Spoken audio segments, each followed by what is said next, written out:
Stop sleeping on your email newsletter. In 2025, your email newsletter may be your very best one-to-many marketing ticket for nurturing your database contacts, your sphere of influence, all the buyers and sellers in your marketplace. This is the podcast to learn about your email marketing strategy in 2025. I don't really get it, but lots of real estate agents sort of sleep on email marketing newsletters. They think they don't work. They think they're old school. They've tried that and didn't really work. They think it's maybe a little bit too intimidating or technical because they hear all these fancy terms like deliverability and spam traps. And they don't know what it means, so they move on. And if that's you, if any of those speak to you, then this is an episode that's absolutely for you. Today, it's an interview with Vanessa Riley. She's a rock star realtor in Atlanta, Georgia, who is going to give you a very practical approach to finding success with email marketing. I think that email marketing, your newsletter, a weekly email newsletter to your database, could be the ticket, the ultimate one-to-many marketing mechanism for nurturing the referrals, the listings, the buyers, and opportunities out of your database of contacts and leads.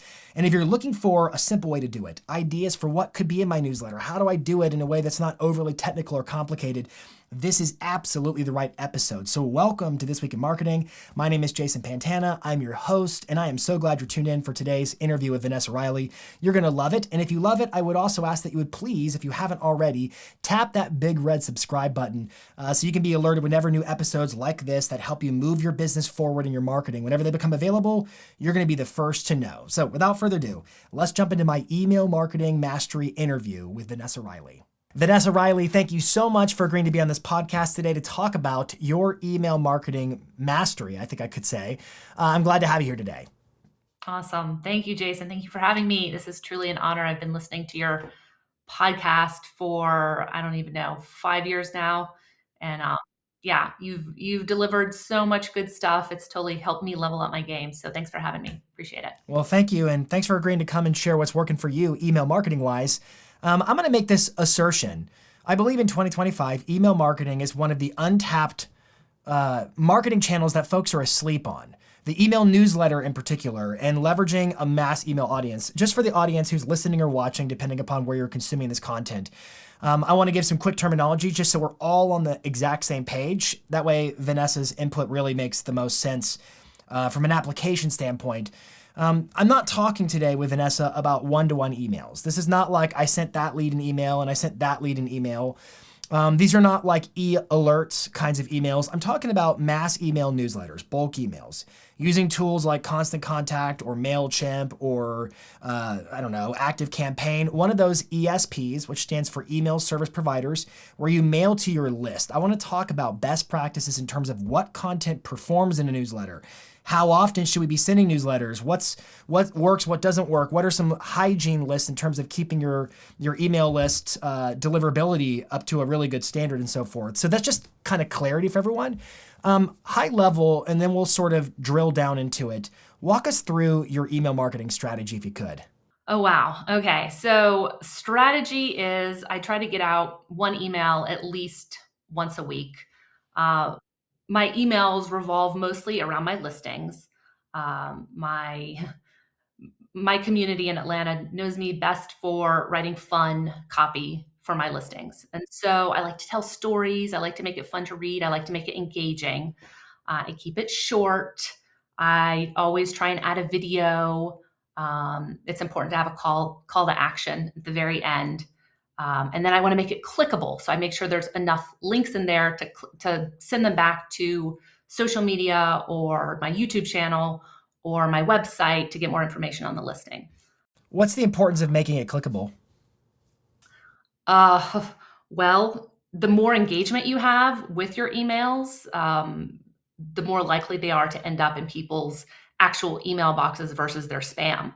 So yeah, you want to be, obviously you're trying to be top of mind, and in doing that, you need to be engaging. You don't, I see a lot of agents send emails with some information on their listing, which is great, or a newsletter talking about, what's going on in their community. And I think that's all great.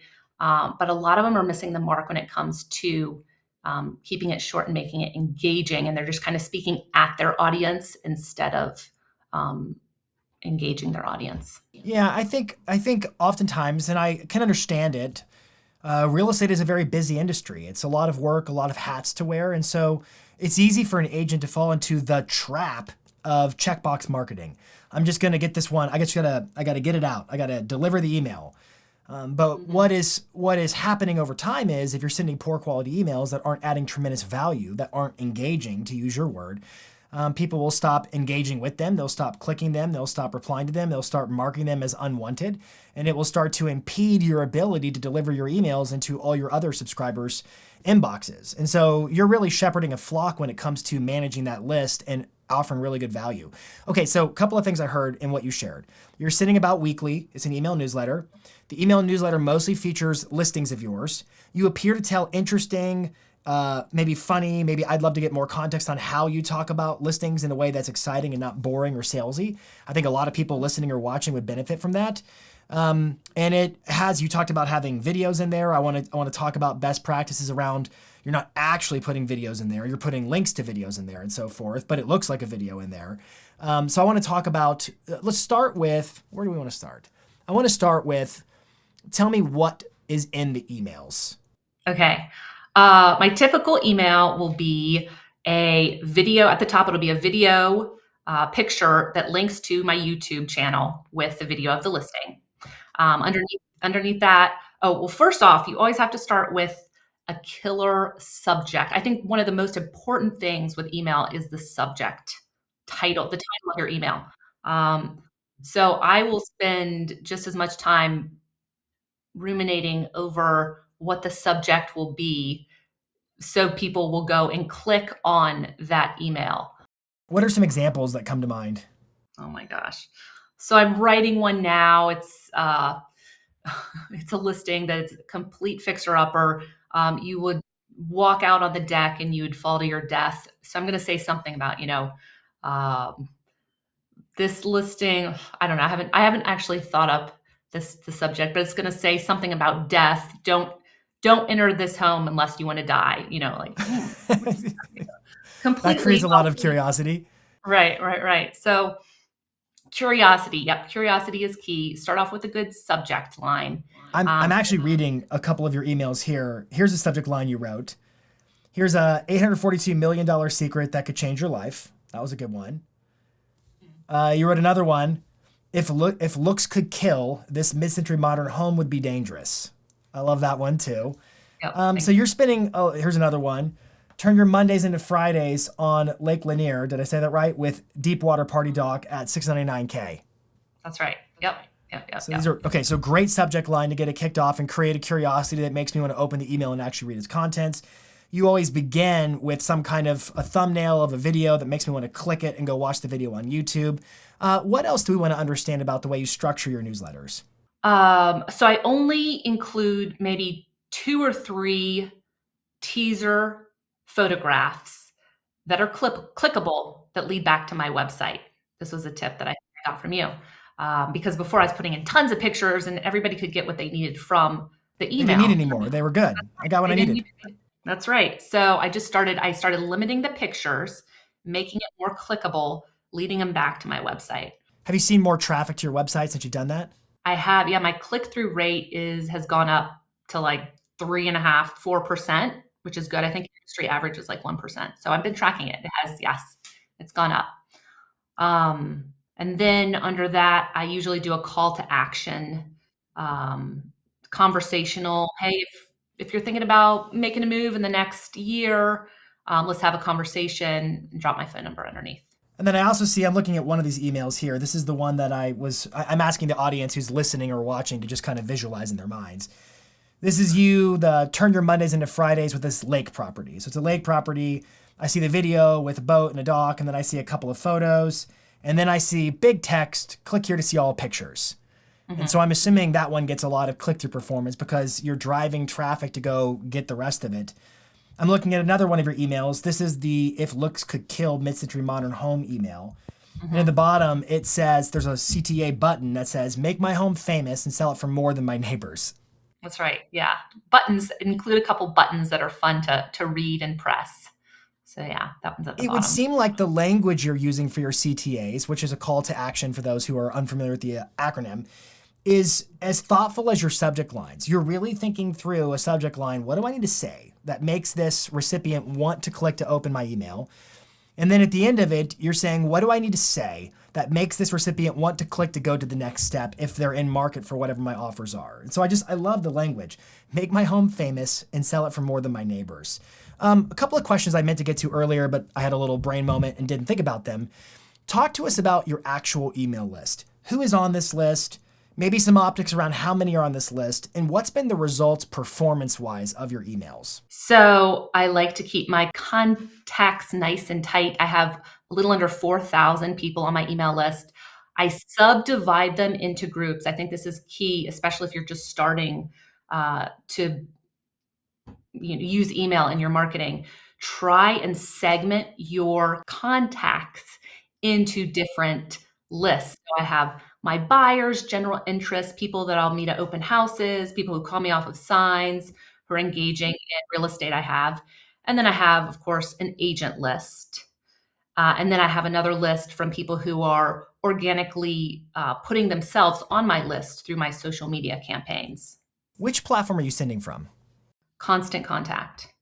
And does Constant Contact allow for segmentation through tags, or how does it actually function that way? I actually don't use Constant Contact, so if you know, answer in the comments for us right now.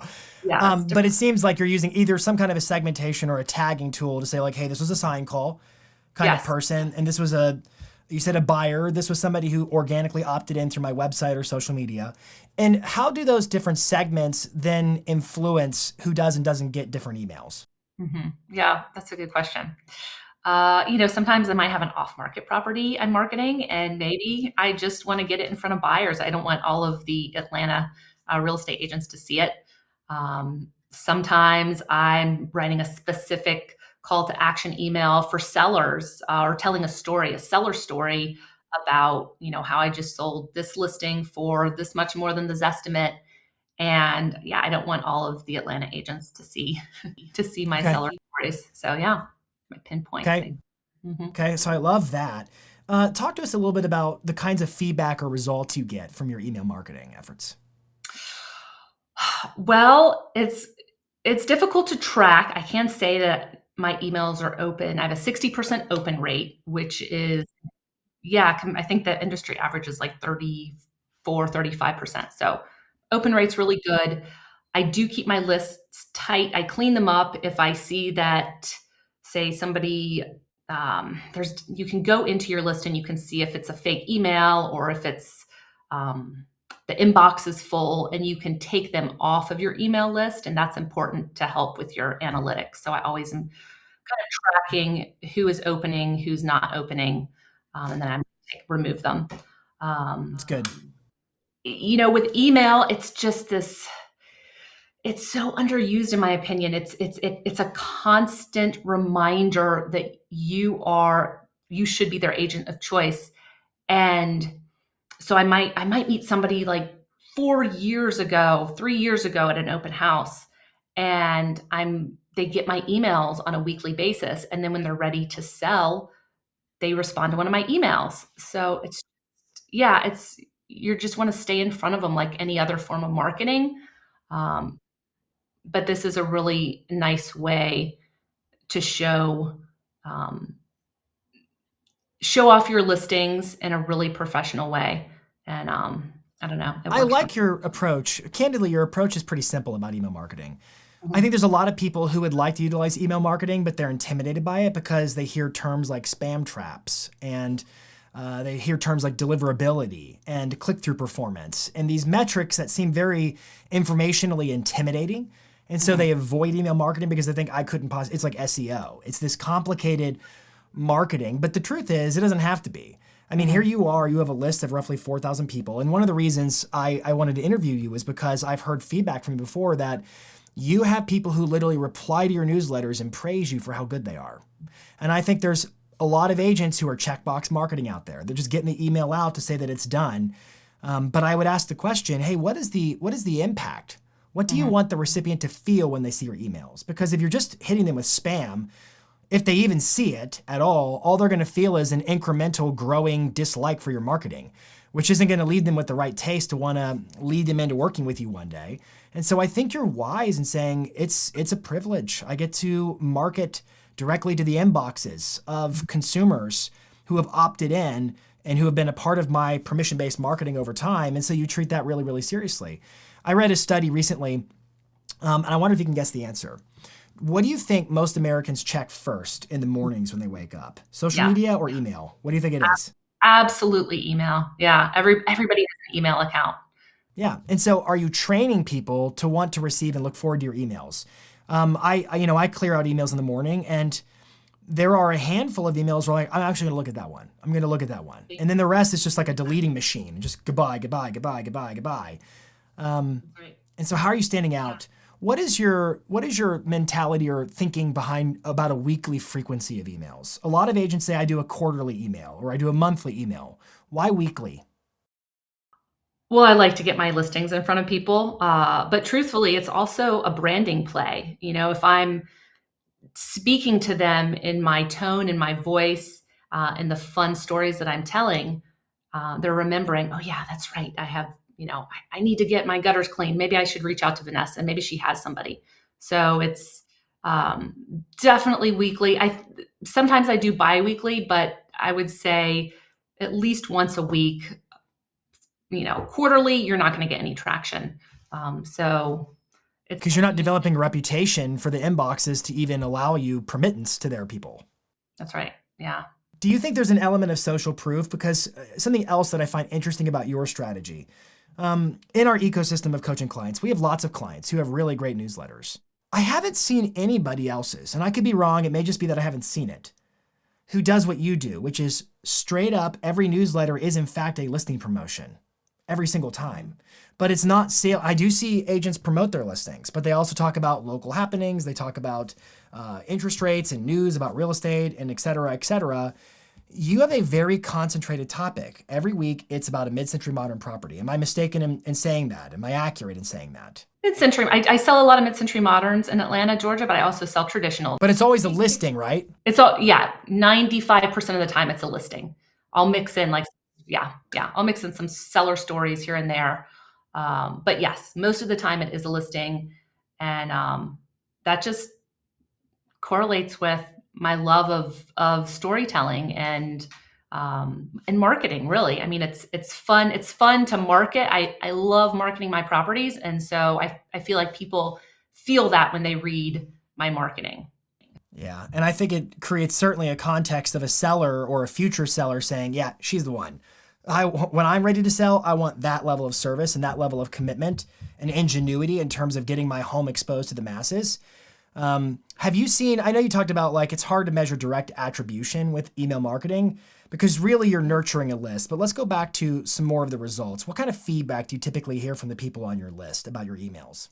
I mean, every time I send out an email, I'll get at least one or two responses. Oh my gosh, I love that house. That story was so funny. Or, oh my gosh, I can't wait to move to Atlanta. Yeah, so I get responses every email I send out, which is rewarding, fun to read.